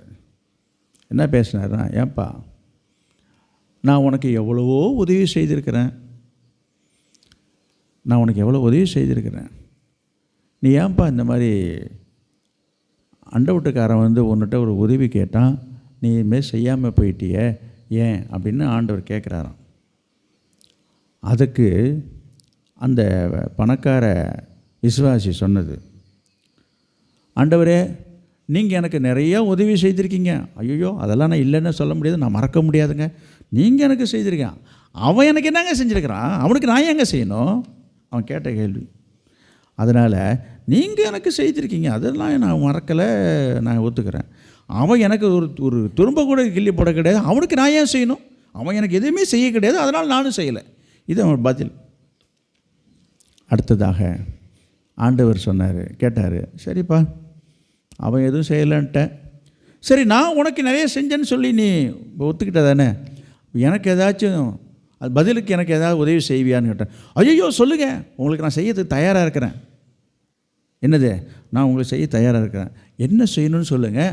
நான் செய்ய வேண்டிய உதவியை இப்போ நான் எப்படி கொடுக்குறதுன்னு தெரியலையே, அதை எப்படி உங்கள்கிட்ட கொண்டு வந்து சேர்க்கறது, சொல்லுங்கள் நான் கொடுத்துட்றேன் அப்படின்னு. கடவுள் சொன்னாராம், ஒன்றும் இல்லை, இந்த பக்கத்து வீட்டுக்காரன் இருக்கானே அவன்கிட்ட கொடுத்து அனுப்பு, நான் வாங்கிக்கிறேன்ட்டாரான். சிரிப்பாக இருக்குது, நான் சிந்திக்க வேண்டிய விஷயம் இது. சில பேர், நான் என்ன சொல்ல வந்தேன்னா, பெரிய பக்திமான, என்னது பக்தியில் ஒன்றும் குறைச்சல் கிடையாது, ஜபத்தில் ஒன்றும் குறைச்சல் கிடையாது, ஊழியத்தில் ஒன்றும் குறைச்சல் கிடையாது, அதெல்லாம் இருக்குது. அதே மாதிரி என்னது, கடவுளுக்கு என்ன செய்வாராம், எல்லாம் பண்ணுவாராம். ஆனால் இந்த கொடுக்குற விஷயத்தில் என்ன இருக்குதுன்னு பார்த்தோம், பிசினித்தனம். நீதிமானுடைய அழகு என்னது, இப்போ படித்தோம், பிசினித்தனம் இல்லாமல் கொடுப்பான். இன்னொரு வசனத்தினை கூட நான் சொல்ல விரும்புகிறேன். நீ சங்கீதம் 37:21, சங்கீதம் 37:21. துன்மார்க்கன் கடன் வாங்கி செலுத்தாமல் போகிறான், துன்மார்க்கன் கடனை வாங்கி கொண்டு செலுத்தாமல் போய்விடுகிறான், நீதிமானோ இறங்கி கொடுக்கிறான். நீதிமானோ இறங்கி கொடுக்கிறான். இன்றைக்கி நிறைய பேர் கடனை கடன் தேவை இருக்குது, தேவை இல்லைன்னா கூட, இது எனக்கு ரொம்ப வேடிக்கையாக இருக்குது இந்த காரியம் சொல்கிறேன், அவங்களுக்கு தேவையே படலைன்னா கூட மெனக்கெட்டு எங்கே கடன் கொடுக்குறான்னு சொல்லி கேட்டு வாங்குகிறாங்க. அதுக்கு காரணம் என்னென்னா அவங்க சின்சியராக கடனை அடைக்கிறதுக்கு இல்லையா, அது காரணம் கிடையாதுங்க. எங்கெல்லாம் கடன் வாங்கினா தள்ளுபடி ஆகும்ன்றது அவங்க பட்டியல் எடுத்து வச்சுக்க வேண்டியது. இதில் போய் கடனை வாங்குவோம், எப்படியா இருந்தாலும் தள்ளுபடி ஆகும் அடுத்த எலெக்ஷனில். இந்த மாதிரி பிளான் பண்ணி, நான் சொல்ல தற்செயலாக வாங்குங்க, அது நடக்கிறத பற்றி நான் தப்பாக சொல்லலை, இந்த எண்ணங்களை சொல்ல வரேன். இது ஒரு பக்கம் இருக்கட்டும், இது ஒரு பக்கம் இருக்கவே கவனிங்க. இந்த கடன் வாங்குற நிறைய பேர் காத்துட்டு உட்காந்துருக்க வேண்டியது, தள்ளுபடி ஆகுமான்னு. நான் கவர்மெண்ட்டு கடனை நான் சொல்லலை, இன்றைக்கி மனுஷன்கிட்ட வாங்குகிற கடனை கூட சில பேர் திரும்ப செலுத்துறது கிடையாது. என்ன போட்டிருக்குது வசனம்? துன்மார்க்கன் கடன் வாங்கி கொடுக்காமல் போயிடுறான். இது பேங்க்குன்னு சொல்ல கிடையாது. நான் பேங்க்கை மட்டும் நான் சொல்லலை, இன்றைக்கி அப்படி எண்ணங்கள் இருக்கிறத சொல்கிறேன். இன்றைக்கி மனுஷன்கிட்டே சில பேர் கடன் வாங்குகிறாங்க, திருப்பி கொடுக்க மாட்டுறாங்க. இது நீதிமானுக்கு அழகா? இன்றைக்கி விசுவாசிகளுக்குள்ளே நடக்குதுங்க. இது என்ன போட்டிருக்குது? அது நீதிமானோ. அப்போ ஒரு நீதிமானுக்கு அழகு என்னென்னா, நம்ம யார்கிட்டையாவது கை நீட்டி நம்ம கடன் வாங்கணுன்னா என்ன செஞ்சுருக்கணும்? நியாயமாக எப்படியாவது கஷ்டப்பட்டு கொடுத்துடணும். அதான் நீதிமானுக்கு அழகு. நான் கர்த்தர் கிருபையினால் சொல்கிறேன், தாழ்மையாகவும் சொல்லிக்கிறது என்னென்னா, எனக்கு இந்த கடன் வாங்குறது எனக்கு ரொம்ப உண்மையாகவே சொல்கிறேன், எனக்கு பிடிக்காது. எனக்கு கடன் வாங்குறதுக்கு எலிஜிபிள், அதாவது எனக்கு தகுதி இருக்குது. நான் கேட்டால் கொடுக்கறதுக்கு நிறைய பேர் தயாராக இருக்காங்க, கொடுப்பாங்க. ஏன்னா அதுக்கான காரணம் வேறேங்க. எனக்கு என்னென்னா, அந்த மாதிரிலாம் கடன் வாங்கி செய்யணுன்றது மட்டும் இல்லை, கடன் வேணால் வாங்கி அவனுக்கு ஏன் நம்ம அடிமையாக இருக்கணும்? எனக்கு அது இன்னும் எனக்கு சரியாக வரலை. இப்போ ஒரு காரியம் நடந்திருக்குதை தவிர இந்த வாகன விஷயத்தில், மற்றபடி நான் கடன் வாங்குறது எனக்கு எப்பொழுதுமே அதில் விருப்பம் இல்லாத ஒரு விஷயம். அப்படி நான் தப்பி தவிர சின்ன கடனை வாங்குறது உண்டு. சபையில் ஊழியத்தை நிமித்தமாக சாப்பாட்டுக்காக காய்கறி கடையிலையோ மளிகை கடையிலையோ இல்லை ஏதாவது வேலைகள் நடந்துகிட்டு இருக்கும்போது ஹார்ட்வேர்ஸ்லேயோ வாங்குகிறேன். உடனே நான் அடுத்த நாளையோ ஒரு வாரத்துக்குள்ளார ஞாபகம் வச்சுருந்து உடனே அதை கணக்கை தீர்த்தா தான் எனக்கு நிம்மதி வரும். அவங்க கேட்டாலும் கேட்காமலும் சில நேரத்தில் கேட்காம கூட மறந்துடுவாங்க. நான் அதை ஞாபகமாக வச்சுருந்து என்ன செய்வேன்? கொடுத்துருவான். அப்போ தான் என் மனசு திருப்தியாக இருக்குதுன்னு சொல்ல வர்றேன். ஒருவேளை அவங்க கேட்காம கூட இருந்துருவாங்க, ஒருவேளை அவங்க மறந்து கூட போகலாம், ஆனால் என் மனசு இடம் கொடுக்காது. நான் அதை சாட்சிக்காக சொல்ல வரேன். இன்றைக்கி சில பேர் இந்த விஷயத்தில் எப்படி இருக்கிறாங்கன்றது தெரில. நீங்கள் யோசித்து பாருங்கள். நீதிமானுடைய அண்ணன் அழகுன்னா, வாங்கின கடன் என்ன செஞ்சிடணும்? திருப்பி கொடுத்துடணும். அதுதான் நீதிமானுக்கு அழகு. அப்போ இந்த மாதிரி காரியங்கள்லாம் நம்ம சரியாக இருக்கிறோமான்றதை கொஞ்சம் ஒவ்வொன்றா பட்டியல் போட்டுகிட்டே வாங்கப்பேன். அடுத்தது அடுத்த பாயிண்ட்டுக்கு வரும். நீதிமொழிகள் 13ஆம் அதிகாரம் 5வது வசனம். நீதிமொழிகள் 13. நீதிமான் பொய் பேச்சை வெறுக்கிறான், துன்மார்க்கனோ வெட்கமும் லட்சியம் உண்டாக்குறான். நீதிமான் பொய் பேச்சை வெறுக்கிறான். அதாவது மற்றவங்க நிறைய பேர் சொல்கிறோம், எனக்கு பொய் சொல்கிறது பிடிக்காது, எனக்கு பொய் சொல்கிறது பிடி, ரொம்ப பெருமையாக பேசிப்பாங்க. இவர் அவ்வளோ பெரிய ஒரு உத்தம புத்திரங்கள்லாம். நான் ஒத்துக்கிறேன், நீங்கள் பொய் சொல்ல மாட்டீங்க, நீங்கள் ரொம்ப உண்மையான ஆள் தான்றது. ஆனால் அந்த பொய்யா பேசுகிறதெல்லாம் அப்புறம் கேட்குறீங்களா? அது என்னது? மற்றவங்க பொய்யா பேசுகிறதெல்லாம், இட்டு கட்டி பேசுகிறது, கற்பனையாக பேசுகிறது, கதை கட்டி பேசுகிறது, இதெல்லாம் வாயை பழந்துறியான்னு கேட்குறோம். நீதிமானுக்கு அழகல்ல இந்த மாதிரி பொய். நீதிமான் என்ன செய்வான்? பொய் பேச்சை பொய்யா பேசுகிறதெல்லாம் காது கொடுத்து காதை பொத்திக்கணும். தயா இந்த சமாச்சாரத்தை இந்த பேச்சன்ட்டு கொண்டு வராது, அப்படி அவாய்ட் பண்ணணும். பொய் பேசுறது அப்படின்னா என்னான்னு கேட்குறீங்களா? ஏன் மாதிரி இல்லாத பொல்லாதெல்லாம் கண் காது மூக்கு வச்சு உங்கள்கிட்ட கதை சொல்லுவாங்க. நடக்காதெல்லாம் நடந்த மாதிரியே பேசுவாங்க. இப்படி அடுத்த வீட்டு கதை, அந்த வீட்டு கதை, இந்த வீட்டு கதை, இதெல்லாம் நமக்கு தேவையா? இப்போ நீதிமானுக்கு என்ன அழகு? இந்த மாதிரி கதையெல்லாம் என்கிட்ட கொண்டு வர, நீ பார்த்தியா பேசுறதை, நீ பார்த்தியா செய்ததை, நீ பார்த்தியா, நீ அங்கே இருந்தியா, அப்படி ஒரு கேள்வி கேட்டு பாருங்களேன். அந்த அக்கா சொல்லிச்சு, அவங்க சொன்னாங்க, இவங்களே சொன்னாங்க, அதை தூக்கி மூட்டை கட்டிட்டு கொண்டு வந்து இங்கே சீட்டு உட்காந்துட்டு இதுக்கு உட்காந்து பெரிய அதில் ஒரு பெருமை வேறு இது இல்லை. என்னது, நான் இன்றைக்கி ஒரு செய்தி கொண்டுட்டு வந்திருக்காங்க, வரும்போதே அது நினைப்போடு வரும் போல் இருக்குது. அதில் கொண்டாந்து இங்கே இறக்கி வச்சுட்டு போகிறதுல ஒரு பெரிய சந்தோஷம். இதெல்லாம் விசுவாசிக்கு அழகாது. ஊர் கதை, உலகத்து கதை, நாட்டு கதை, அந்த கதை, இந்த கதை, எதையாவது ஒன்று நேராக பார்க்கணும். எதையும் பார்த்துருந்தா கூட நம்ம பேசக்கூடாது. நான் சில இன்னும் வார்த்தைகளை நான் சொல்கிறேன். எனவே நீதிமானுக்கு அழகு என்ன? மற்றவர்களை பற்றி அவதூறாக பேசுவதை வெறுக்க வேண்டும். ஒரு வசனம் இருக்குது, நீதிமொழிகள் 14ஆம் அதிகாரம் 21வது வசனம். நீதிமொழிகள் 14:21. பிறனை அவமதிக்கிறவன் பாவம் செய்கிறான். பிறனை அவமதிக்கிறவன் பாவம் செய்கிறான். போதும். நமக்கு வேண்டியது என்ன? மற்றவர்களை அவமதிக்கக்கூடாது. யாரையாவது நீங்கள் மரியாதை குறைவாக நடத்துகிறீங்களா, இன்சல்ட் பண்ணுறீங்களா, இக்னோர் பண்ணுறீங்களா? பிறனை அவமதிக்கிறவன் பாவம் செய்கிறான். எல்லாரையும் மதிக்கணுங்க. இன்றைக்கி சிலருக்கு மரியாதைன்னா என்னன்னு தெரியல, மதிக்க தெரியல, மரியாதையாக பேச தெரியல, மரியாதையாக நடத்த தெரியல. அவமதிக்கிறது, இன்சல்ட் பண்ணுறதுனா என்ன? அவாய்ட் பண்ணுறது, தவிர்க்கிறது. உங்களை நான் சொல்லலை. நான் சில இடத்துக்கு, சில வீட்டுக்கு நான் போயிட்டுருக்கேன், பார்க்குறேன்ல, கண்டாலும் காணாத மாதிரி, பார்த்தாலும் பார்க்காத மாதிரி மூஞ்சி திருப்பிட்டு போகிறது, வந்தவங்களை வாங்கன்னு சொல்கிறது கிடையாது, ஒரு ஸ்தோத்திரம் பண்ணுறது கிடையாது, நான் வர நேரம் பார்த்து வெளில ஓடிடுறது. இதெல்லாம் என்னது? அவமதிக்கிறது. நான் சில வீட்டில் கவனித்தேன் இதெல்லாம். பிறனை அவமதிக்கிறவன், இதெல்லாம் தப்பாக தெரியல அவங்களுக்கு. ஏங்க பிடிக்கல, வந்தவங்களை வாங்கன்னு சொல்லிட்டு நீ பாட்டு போயிட்டே இருக்கியா? உன்னை யார் பிடிச்சி கையை பிடிச்சி இழுத்து வந்தால் கொண்டு வச்சிட போகிறோம். ஒரு நாகரிகம் தெரியல. நான் சொல்கிறேன், விசுவாசியில் இருக்க உங்களுக்கு நான் சொல்கிறேன், யாரையும் நம்ம அவமதிக்கக்கூடாது. அதுக்கு ஒரு சம்பவத்தை சொல்கிறேன். மத்தேயு 1:19. மத்தேயு 1:19. அவள் புருஷனாகிய யோசேப்பு நீதிமானாய் இருந்ததுனால அவளை அவமானப்படுத்துவதற்கு மனசு இல்லாம ரகசியமாய் அவளை தள்ளிவிட யோசனையாயிருந்தார். இது ஒரு சம்பவம் உங்களுக்கு தெரியும். மரியாள் பரிசுத்த ஆவியின் மூலமாக கர்ப்பமாகிட்டான். எப்போ? திருமணத்துக்கு நிச்சயம் செய்யப்பட்டிருக்க, திருமணம் ஆகலை. யோசேப்போடு திருமணம் செய்வதற்காக பேச்சுவார்த்தையின் உடைந்து நிச்சயம் பண்ணியாச்சு. ஆண்டவர் பரிசுத்த ஆவியானவர் மூலமாக அவளை கர்ப்பம் தரிக்க வச்சுட்டார். இந்த செய்தி திருமணம் செய்து கொள்ள, கல்யாணம் பண்ண போகிற புருஷனாக ஆக போகிற யோசேப்புக்கு தெரிஞ்சிச்சு. என்னடா அது, கல்யாணம் ஆகிறதுக்குள்ளே இப்படி கர்ப்பவதி ஆகிட்டான்னு சொல்லி அவருக்கு மனசுக்குள்ள ரொம்ப கஷ்டம் யோசேப்புக்கு. இந்த செய்தி கேட்ட உடனே யோசேப்பு என்ன செய்தான்னு இப்போ நீங்கள் படிச்சிங்க.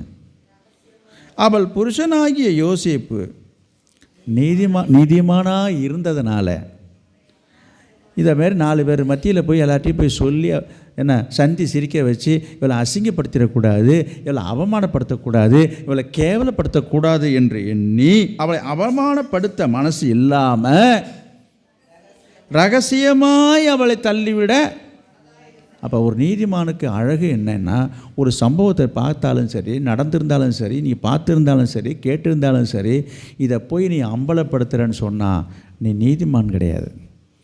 டமரன்னு நீ ஊரெல்லாம் போய் டமர அடிச்சுட்டு உட்காந்துருக்கிறேன்னா நீதிமான? ஒரு சம்பவமே நடந்திருந்தால் கூட சொல்கிறேன், நடந்திருக்குதோ நடக்கலையோ என்ன செய்யக்கூடாது? நீ வசனம் படிக்கிறேன், அவமானப்படுத்த மனசு இல்லைன்றார். அதான் நீதிமானு கிடையாது. அப்போ யாரையும் நம்ம அவமானப்படுத்தக்கூடாது. மற்றவங்களுடைய கஷ்டத்தை, இது மற்றவங்களுடைய இமேஜை கெடுக்கணுன்றதுக்காகவே சில பேர் செய்வான். அதாவது உன்னுடைய மரியாதை நான் குறைச்சிடறேன், நீ பெரிய கௌரவமாக போயிட்டுருக்கியா, உன்னை பற்றி நான் எல்லாத்தையும் சொல்லி விட்டேன்னு வச்சுக்க, கிழிச்சேன்னு வச்சுக்க, அப்போ தெரியும் உன் சாயம் வெளுத்துரும். இப்படி ஒரு கங்கணம் கட்டிக்கிட்டு என்ன செய்கிறாங்க சில பேர், தீவிரமாக போய் அவங்கள பற்றி எல்லாத்தையும் போய் சொல்கிறது. அப்போ என்ன பண்ணுற நீನು? அவமானம். நான் சொல்கிறேன், விசுவாசிக்கு இது அழகான்றதான் இப்போ கேள்வி. இப்போ ரட்சிக்கப்பட்ட ஒரு விசுவாசிக்கு இந்த மாதிரி சுபாவங்கள் இருக்கக்கூடாது. அப்படி அவமானப்படுத்துகிறன்னா நீ யார்? சொல்ல மாட்டீங்க. நீங்கள் மற்றவங்களை அவமானப்படுத்துறதுனா நீ யார்? துன்மார்க்கன். பண்ண நீதிமானுக்கு ஆப்போசிட் துன்மார்க்கன் தானே.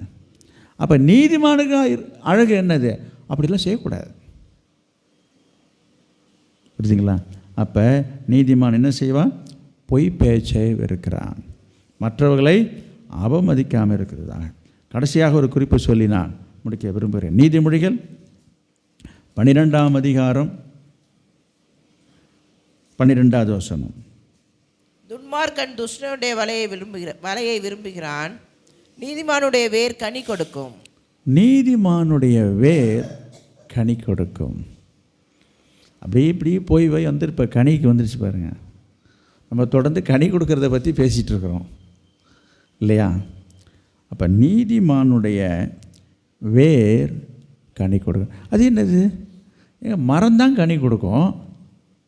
இந்த வார்த்தையில் என்ன அர்த்தம் இருக்குன்ற யோசித்து பாருங்கள். நீதிமானுடைய வேர் முதற்கொண்டு கனி கொடுக்கின்ற அர்த்தத்தில் சொல்லப்பட்டிருக்குது. பொதுவாக செடியாக இருக்கட்டும், கொடியாக இருக்கட்டும், மரமாக இருக்கட்டும், கிளைகள் இருந்து தான் கனிகளை நம்ம பார்க்க முடியும். வேரில் இருந்து கனி கொடுக்கறது வேர் பலான்னு சொல்கிறாங்க, நான் பார்த்ததில்லை. மரத்தில் பலா மரத்தில் பலா பழங்களை பார்த்துருக்குறோம். அதில் அப்படி சொல்கிறாங்க, வேர்லே இருக்குதுன்னு சொல்கிறாங்க, நான் பார்த்ததில்லை. இருக்கட்டும். சரி, அப்படியே வச்சு பேசுவோம். அப்போ இங்கே வசனம் என்ன சொல்லுது? நீதிமானுடைய வேர் கனி கொடுக்கணும் என்ன அர்த்தம் அப்படின்னு சொன்னால், நான் திரும்பவும் சொல்கிறேன், ஒரு மரம் இருக்கிறது, ஒரு மாமரமாக இருக்கட்டும், அல்லது கனி கொடுக்கக்கூடிய ஏதோ ஒரு மரம், ஒரு கொய்யா மரமாக இருக்கட்டும், எந்த மரமாக இருக்கட்டும், அந்த மரம் என்ன செய்கிறது? அந்த மரத்தில் உள்ள கிளைகள் இருந்து நமக்கு கனிகள் கிடைக்கிறது இல்லையா? இது நமக்கு தெரிஞ்ச ஒரு விஷயம். இங்கே நான் பார்க்குறோம், நீதிமானுடைய வேர் என்று சொன்னால் அப்படின்னா என்ன அர்த்தம்? அந்த மரம் முழுசும். பொதுவாக எந்த மரத்துலேயும் வேரில் நமக்கு என்ன கிடைக்காது. மரத்தை பற்றி பேசுகிறேன். செடி என்று சொல்லிவிட வேர்க்கடலை இருக்குது, அப்புறம் மரவள்ளி கிழங்கு இருக்குது, இதெல்லாமே வேர்லேருந்து வர்றது. நான் திரும்பவும் சொல்கிறேன், மரம். அப்போ அந்த மரம் என்ன செய்யுது? மரத்தினுடைய வேர் முதல் கொண்டு கனி கொடுக்கக்கூடியதா என்று சொல்லும்போது, அது மரத்தோடு கூட சேர்ந்து அது கிளையிலிருந்து, கவனிங்க, கிளையிலேருந்து இலையிலேருந்து எல்லாமும் கனி கொடுக்குது. அது வேர் முதற்கொண்டு கனி கொடுக்குதுன்ற அர்த்தத்தில் சொல்லப்பட்டிருக்குது. என்னது? நீதிமானுடைய வாழ்க்கையில் அவனுடைய வேர் கூட என்ன செய்யுமா? ஒரு மரத்தினுடைய வேர் கூட பலன் கொடுக்குதுன்னா அது ஒரு பெரிய விஷயம் தானே. ஒரு மரம் கனி கொடுக்குது, ஒரு மரம் பலன் கொடுக்குதுன்றது பொதுவான விஷயம். ஆனால் ஒரு மரத்தில் கிளையிலிருந்து, அதனுடைய தண்டிலிருந்து மட்டுமல்ல, வேறு முதற்கொண்டு கனி கொடுக்குதுன்னு சொன்னால் அது ஒரு சிறப்பு தானே.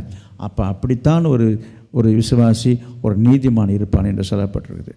அப்போ வேர் கனி கொடுக்கணும்னு சொன்னால், முதலாவது ஒரு மரம் கனி கொடுக்க வேண்டும் என்று சொன்னால், எந்த ஒரு மரமாக இருக்கட்டும், முதலாவது அது பூமியில் வேர் ஊன்றி நிற்க வேண்டும். முதலாவது வேர் ஊன்றி நின்றிருந்தால் தான் ஒரு மரம் கனி கொடுக்க முடியும். அப்போ ஒரு மரம் நல்ல அதிகமான கனிகளையும் நல்ல கனிகளையும் நிறைவான கனிகளை கொடுக்கணும்னு சொன்னால், முதலாவது வேறு பூமிக்குள்ளே போய் பூமியில் இருக்கிறதான அதுக்கு தேவையான சத்துக்களை, தேவையான எல்லாவற்றையும் உறிஞ்சி உள்ளே அனுப்பும் பொழுது தான் அது அதிகமான கனிகளை கொடுக்கக்கூடியதாக இருக்கிறது. அப்போ நீதிமானுடைய வேறு கனி கொடுக்குது என்று சொன்னால், நீதிமானுடைய ஜீவியம் வாழ்க்கை எப்படி இருக்குன்னு சொன்னால், அவள் ஆவிக்குரிய வாழ்க்கை பூமி என்று சொல்லும்போது, பூமியில் வேர் என்று சொல்லும்போது ஆண்டவரோடு வேர் கொண்ட ஒரு அனுபவம், ஆழமான அனுபவம். வேர் என்பது பூமியிலே ஆழத்துக்குள்ளே போகுது. எந்த அளவுக்கு ஆழத்தில் போகுதோ அந்த அளவுக்கு அதில் உள்ள சத்துக்களை அது உறிஞ்சி எடுத்துக்கொள்ளுது. இவனை பாருங்கள், சில மரங்கள்லாம் பார்த்தீங்கன்னா எங்கேயோ போதுங்க வேர், எவ்வளோ ஆழத்துக்கு போகுதுங்க. சில மரத்தெல்லாம் பார்க்கும்போது ஆச்சரியமாக இருக்குது இல்லையா? அப்போ நீதிமானுடைய வாழ்க்கை என்பது வேர் கொண்ட ஒரு வாழ்க்கையாக இருக்க வேண்டும். அப்படி இருக்கும் பட்சத்தில் அவன் நல்ல கனிகளை கொடுப்பான், அதிக கனிகளை கொடுப்பான். அந்த வேர் எப்படிப்பட்டதா? நீதிமொழிகள் 12ஆம் அதிகாரம் 3வது வசனம். துன்மார்க்கத்தினால் மனுஷன் நிலைவரப்படான், நீதிமான்களுடைய வேரோ அசையாது. நீதிமானுடைய வேறு அசையாது. சில மரத்தினுடைய வேரை உங்களால் அசைக்கவே முடியாது, வெட்டி தான் எடுக்கிற மாதிரி இருக்கும். அப்படிலாம் ஆழமான வேர் பதிஞ்ச மரங்களை நீங்கள் பார்க்குறீங்க. அப்போ ஒரு நீதிமானுடைய வாழ்க்கை என்பது எப்படி இருக்குன்னு சொன்னால், ஆழமான அனுபவத்தில் இருக்கணும், உறுதியாகவும் இருக்கும், அது நிலைத்து இருக்கக்கூடியதாக இருக்குது. அப்போ நீங்கள் நல்ல கனியில் கொடுக்கணும், நிறைய கனியில் கொடுக்குற ஒரு நீதிமானுடைய அந்தஸ்தை நீங்கள் அடைய வேண்டும் என்று சொன்னால், கர்த்தர் வைத்த இடத்திலே, அவர் நாட்டிய இடத்திலே உறுதியாய் நிலைத்திருப்பதை குறிக்கிறது. நீதிமானுடைய வேர் என்ன செய்யாது? அசையாது. அப்படின்னா என்ன அர்த்தம்? எந்த இடத்துல வச்சாங்களோ அந்த இடத்த விட்டு அசையாது, அதிலேயே ஸ்ட்ராங்காக இருக்கும், உறுதியாக இருக்கும், நிலச்சி இருக்கும். அடிக்கடி பிடுங்கி நட்டுட்டு இருந்தீங்கன்னு வச்சுங்க, அது ஆட்டம் கட்டிகிட்டு இருக்கும். அது இருக்கும். இன்றைக்கு ஆவிக்குரிய வாழ்க்கையிலே இன்றைக்கி சில விசுவாசிகளுடைய நிலைமை பரிதாபத்துக்கு உரியதாக இருக்கிறது. எங்கேயும் அவங்க வேறு ஊன்றவே மாட்டாங்க. இங்கேருந்து அங்கே போவாங்க, அங்கேருந்து அங்கே போவாங்க, இங்கேருந்து அங்கே போயிட்டே இருப்பாங்க. இது வேறு எங்கே, இது வேறு அதிகமாக ஊன்றத்துக்குள்ளாரே தான் பிடிக்கிறாங்களே. வேறு எப்போ ஆழமாக அது வலிமையாக போகும் என்று சொன்னால், நாட்கள் செல்ல செல்ல செல்ல செல்ல என்ன ஆகும், பூமிக்குள்ளே போக போக போக போக அது அதிக ஸ்ட்ராங் ஆகிடுது. நீங்கள் உள்ளே போனதுக்கப்புறமே நம்ம பிடிங்க அங்கே நடும்போது திரும்ப அது அடுத்த பூமியில் போய் அது செட் ஆகிறதுக்குள்ள அங்கே திரும்பி பிடிக்கிற போது அதனுடைய வளர்ச்சி தடைப்படுகிறது. இன்றைக்கு விசுவாச வாழ்க்கையில் இன்றைக்கி சில பேருக்கு இந்த காரியம் புரியறதில்லை. நம்ம ஆழமாக வேரூன்றி நிற்கணும், கர்த்தருக்காக பலன் கொடுக்கணும் என்கிற ஒரு சிந்தை இல்லாமல் என்னங்க அடிக்கடி ஒரு சிலர் இருக்கிறாங்க. எனக்கு அன்பான இல்லை, அது நீதிமானுக்கு அழகு கிடையாது. ஒரு நீதிமான் இருக்கிறவன், ரட்சிக்கப்பட்ட ஒரு விசுவாசி, ஒரு நீதிமான் இருக்கிறவங்க என்னது, வேறு கொண்டு கனி கொடுக்கணும்னு சொன்னால் அந்த வேறு என்ன செய்யணும், நிலச்சிருக்கணும். எங்கே நிலச்சிருக்கணும், எந்த இடத்துல நாட்டினாங்களோ, ஆண்டவர் எங்கே உங்களை தெரிந்து கொண்டாரோ, ஆண்டவர் உங்களை எங்கே ரட்சித்தாரோ, ஆண்டவர் உங்களை எந்த இடத்துல வச்சுருக்கணும்னு சொல்லி அவர் வச்சுருக்கிறாரோ அதில் நீங்கள் நிலச்சிருந்தீங்கன்னா கனி கொடுப்பீங்க. நீதிமானுடைய வேர் கனி கொடுக்கும். நீதிமானுடைய வேர் அசைக்கப்படாது. யார் என்ன பேசினாலும் என்ன சொன்னாலும் சில பேர் மனசு அசைஞ்சு போகுது பார்த்தீங்களா. நீங்கள் நீதிமானாக இருந்தால் ஒருத்தவங்க பேச்சை, ஒருத்தவங்களுடைய வார்த்தை உங்கள் மனசை அசைக்கக்கூடாது, அசைக்க முடியாது. சில நேரங்களில் சில பேர் ஏதாச்சும் பேசிட்டாக்க உடனே நான் சமைக்க வரல. ஏன், அவங்க ரொம்ப ஸ்ட்ராங்கான நீதிமானவங்கள்லாம். என்னது, யாராவது ஏதாவது ஒரு பிரச்சனை வருது, வாக்குவாதம் வருது, ஏதோ ஒரு சம்பாஷணை வருதுன்னு வச்சுக்கோங்க, உடனே ஜெபத்துக்கு வர்றது கிடையாது, உடனே ஆராதனைக்கு வர்றது கிடையாது, உடனே ஊழியத்துக்கு வர்றது கிடையாது. என்னது, நான் வரல. இவங்க என்ன நினைக்கிறாங்க அப்படின்னா, தன்னை குறித்து தான் எடுத்த முடிவு என்னவோ பெரிய ஒரு சரியான ஒரு முடிவு. இது எவ்வளோ ஒரு கீழ்த்தனமான காரியன்றது அவங்களுக்கு தெரியல. ஒருவேளை உங்கள் மனசில் வருத்தம் இருக்கலாம், கஷ்டம் இருக்கலாம், அது வேறு விஷயம். உங்களை மற்றவர்கள் வருத்தப்படுத்தியிருக்கலாம். நீங்கள் உடனே என்ன சொல், அதெல்லாம் கேட்க மாட்டீங்க. நான் சொல்கிறேன், நல்லா கவனிங்க. ஒரு நீதிமானுக்குள்ள அழகு என்னன்னா, அசையாதுன்னு என்று சொல்லி பார்த்தோம். யார் என்ன சொன்னாலும் உங்களை அசைக்க முடியாதுன்ற அளவில் நீ வாழணும். அதான் எங்கள் நீதிமான. அப்போ நம்ம நீதிமான வாழணும்னு ஆசைப்படாமல் சும்மா தொட்டாசி நீங்கள் மாதிரியே தொட்டத்துக்கெல்லாம் முறுக்கிட்டு தொட்டத்துக்கெல்லாம் நம்ம மூஞ்சி சொந்த போட்டு உட்காந்தா இது அழகான்றதான் கேள்வி. அதுக்காக மற்றவங்க பேசலாமா என்று கேட்டால் நான் பேசலாம்னு நான் சொல்ல வரல. அப்போ இதெல்லாத்தையும் எதிர்கொள்ளணும். ஒரு நீதிமானுடைய அழகு என்னென்னா, இது எல்லாவற்றையும் நம்ம என்ன செய்யணும், எதிர்கொண்டு வாழ்வது தான் ஆவிக்குரிய வாழ்க்கையை தவிர என்னை யாரும் ஒன்றும் சொல்லக்கூடாதுங்க, எனக்கு அதெல்லாம் பிடிக்காதுங்க, என்னை யாராவது ஒன்று சொல்லிட்டான்னு வச்சுங்களேன், எனக்கு அப்படிங்க இப்படிங்கன்னு, நீ எல்லாம் எதுக்குமே லாய்க்கு இல்லையா? வாழ்க்கை என்பது என்ன, ஆவிக்குரிய வாழ்க்கை என்பது என்ன? பவுல் சொல்கிறாரு, நல்ல போராட்டத்தை போராடணும். வாழ்க்கை என்பது போராட்டம்தான், வந்துக்கிட்டு தான் இருக்கும், அதை எதிர்கொள்ளணும். அதுக்காக எல்லார்கிட்டையும் நம்ம போய் சண்டை போடணும்னு சொல்லலை, சண்டைக்கு எல்லோரும் வரணும்னு நம்ம அழைப்பு கொடுக்கல, சண்டை வரணும்னு நம்ம வேண்டிக்க கிடையாது. இதெல்லாம் நம்ம போகிற வழியில் பாதையில் இதெல்லாம் குறுக்க வரதான் செய்யும். நம்ம தான் போகிற வழியில் பாதையை பார்த்து கவனமாக நம்ம வாகனத்தை ஓட்டணும். நான் ஒரு சின்ன உதாரணம் சொல்லி நான் முடிச்சுக்கிறேன். நீங்கள் நடந்து போனாலும் சரி, நீங்கள் சைக்கிளில் போனாலும் சரி, அல்ல காரில் போனாலும் சரி, பஸ்ஸில் போனாலும் சரி, நீங்கள் போகும்பொழுது தேவையில்லாதெல்லாம் குறுக்க வருது. இந்த நேற்றைக்கு கூட ஊழியத்துக்கு போனோம், ரோட்டை விட்டு நகரவே மாட்டுதுங்க ஒரு 4 நாய்க்குட்டி. என்ன சொல்கிறது, இதுக்கு நாங்கள் சொல்லணும், இது என்னடா ரோட்டு, நம்ம போய் அதுகிட்ட பேச முடியுமா, சொல்ல முடியுமா? இங்கே என்ன வேணும் வேலை, இது ரோட்டில் நான் கார் ஓட்டுற இடத்துல உனக்கு என்ன இதெல்லாம் நீ பேசினாலும் அவங்க ஆறு அடித்து பார்த்தோம், ஒன்றுத்துக்கும் ஆசையில் அது பாட்டு ஹாயாக உட்காந்துருக்குது. நான் என்ன சொல்ல வருகிறேன், இது மாதிரிலாம் வரும். இது என்ன வருது, ஐயோ இது என்ன ரோட்டில் வருதுன்னா, இதெல்லாம் ரோடுன்னா வரதான் செய்யும். நீங்கள் பாருங்கள், பஸ்ஸு மட்டும் இல்லை, எங்கே போனாலும் பாருங்கள், திடீர்னு ஒருத்தன் டக்குன்னு ஒருத்தர் குறுக்க வருவான். நான் சொல்ல குறுக்க வர்றது தப்பு, நான் அதையும் சொல்லிடுறேன். அவன் செய்கிறது தப்பு தான். நான் என்ன சொல்கிறேன், நாம் சரியாக இருக்கிறதுக்கு என்ன பண்ணணும், எவனாவது குறுக்க வந்துட்டான் என்ன பண்ணுறதுன்னு கவனமாக நம்ம ஓட்டணும். குறுக்க வந்து நீ தப்புடா, நான் தானே செய்யணும், மோதிட்டு நிற்க முடியும், நான் உன் மேலே இடிக்க தான் செய்வேன், உன் மேலே ஏற தான் செய்யும், நீ குறுக்க வந்து இப்படிலாம் வாதம் பேசவே கூடாது. குறுக்க வந்தது அவன் தப்பு, நம்ம கவனமாக ஓட்டாது நம்ம தப்பு. இது மாதிரி உங்கள் வாழ்க்கையில் யோசிக்க மாட்டீங்க. அது ஏன் வருது, இது ஏன் வருது, இவங்க ஏன் அப்படி பேசுகிறாங்க, இவங்க ஏன் அப்படி சொல்கிறாங்க, இந்த மாதிரிலாம் இருக்கக்கூடாது. இங்கே பாருங்க, இதெல்லாம் நம்ம கண்டிஷன் போடக்கூடாது, வரக்கூடாதுன்னு வேணால் வேண்டிக்குங்க. ஆண்டவரே, நம்ம பிரயாணத்தை போகும்போது தினமும் நம்ம வேண்டிகிட்டு போகிறோம், என்னது எந்த விதமான விபத்து இல்லாமல் வண்டியை ஓட்டிகிட்டு போய் நல்லபடியாக போய் வரணும் வேண்டிகிட்டு போகிறோம், அவ்வளோதான். அப்படி இருந்தும் என்ன செய்யுது, திடீர்னு ஒருத்தவங்க தான் கொடுக்க சைக்கிளை விடுவான், ஆள் வந்து ஆர்ன் அடித்தா நடு ரோட்டில் வந்து நிற்கும், மோதிர மாதிரிலாம் வரும். இது எல்லாத்தையும் நம்ம எதிர்கொண்டு தான் என்ன செய்யணும், சகிச்சு விலகி ஒதுக்கி தான் நம்ம போய் ஆகணும். அதெல்லாம் விட்டுட்டு இது என்ன அது என்னென்னு கேள்வி கேட்டால் அதே போல் தான் வாழ்க்கையில் 4 பேர் ஏதாச்சும் சொல்கிற மாதிரிலாம் சூழ்நிலை வரும், சந்தர்ப்பம் வரும், புரியுதுங்களா?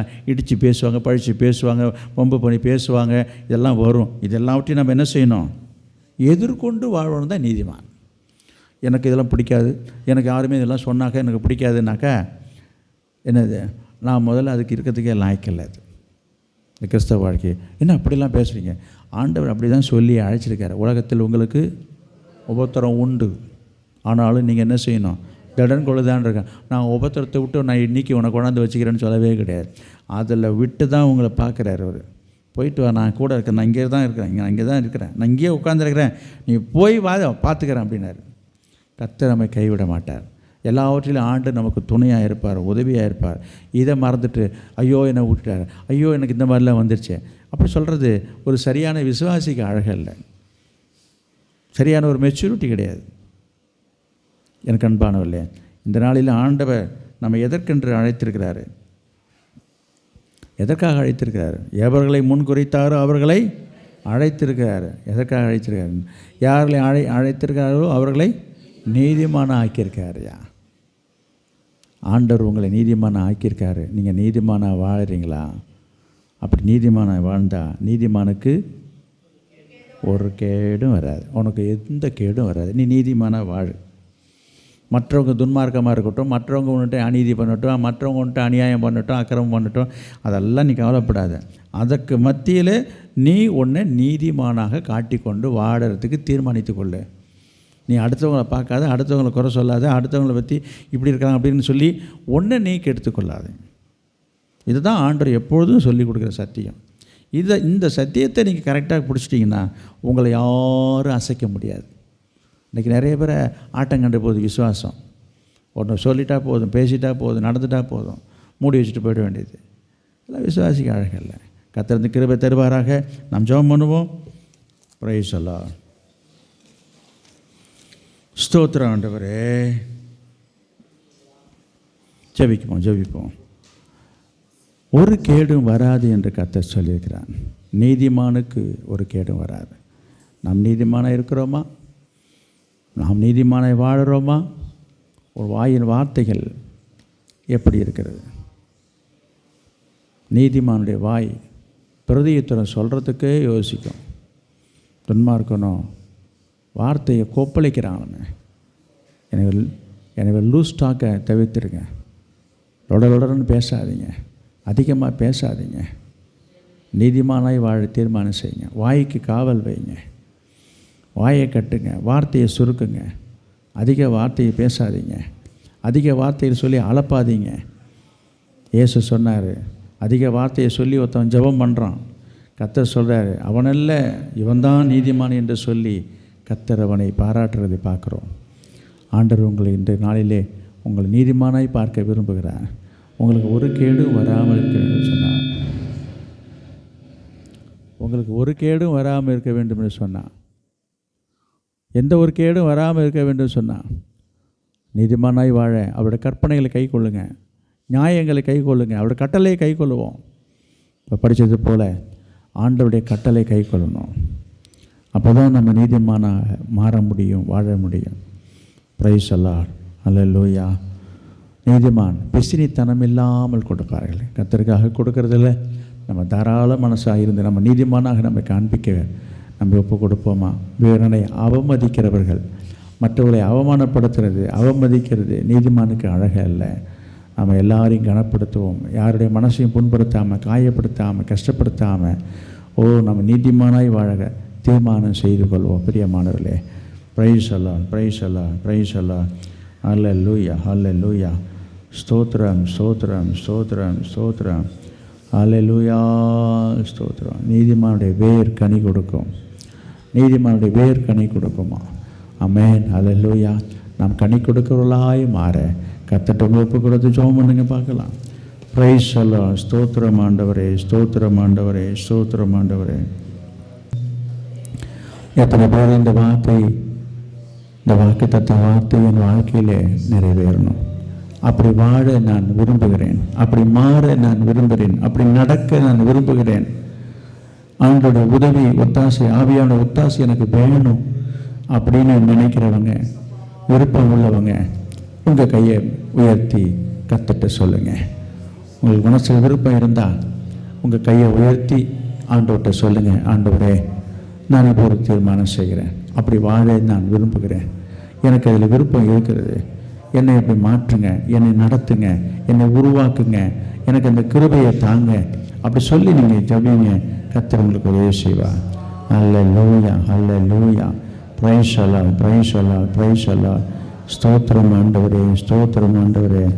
பிரைஸ் அல்லாஹ், பிரைஸ் அல்லாஹ். ஸ்தோத்திரம், ஸ்தோத்திரம், ஸ்தோத்திரம், ஸ்தோத்திரம், ஸ்தோத்திரம்.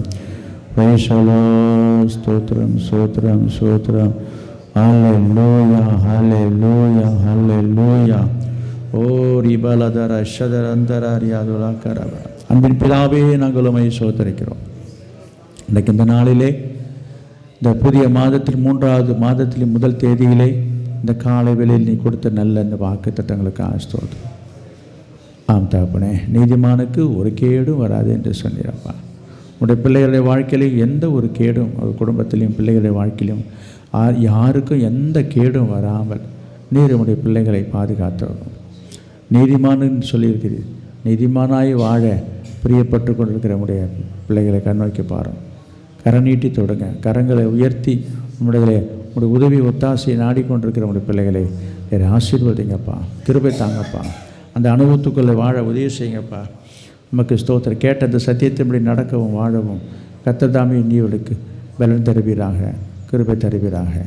ஆசீர்வதியும் இயேசு நாமத்தில் பிதாவே, ஆமென். ஆத்துமாவே கர்த்தரை ஸ்தோத்திரி, என் முழுவதுமே அவருடைய பரிசுத்த நாமத்தை ஸ்தோத்திரி. என் ஆத்துமாவே கர்த்தரை ஸ்தோத்திரி, கர்த்தர் செய்த சகல காலம் மறவார். ஆமென். நம்முடைய கர்த்தராகிய இயேசு கிறிஸ்துவினுடைய கிருபையும் பிதாவாகிய தேவனுடைய அன்பும் பரிசுத்த ஆவியானுடைய அந்நியோன்ய ஐக்கியம் இப்பொழுதும் எப்போதும் சதா காலங்களும் நம் அனைவரோடும் சகல பரிசுத்தன் கூட தங்கி இருப்பதாக. ஆமென், ஆமென்.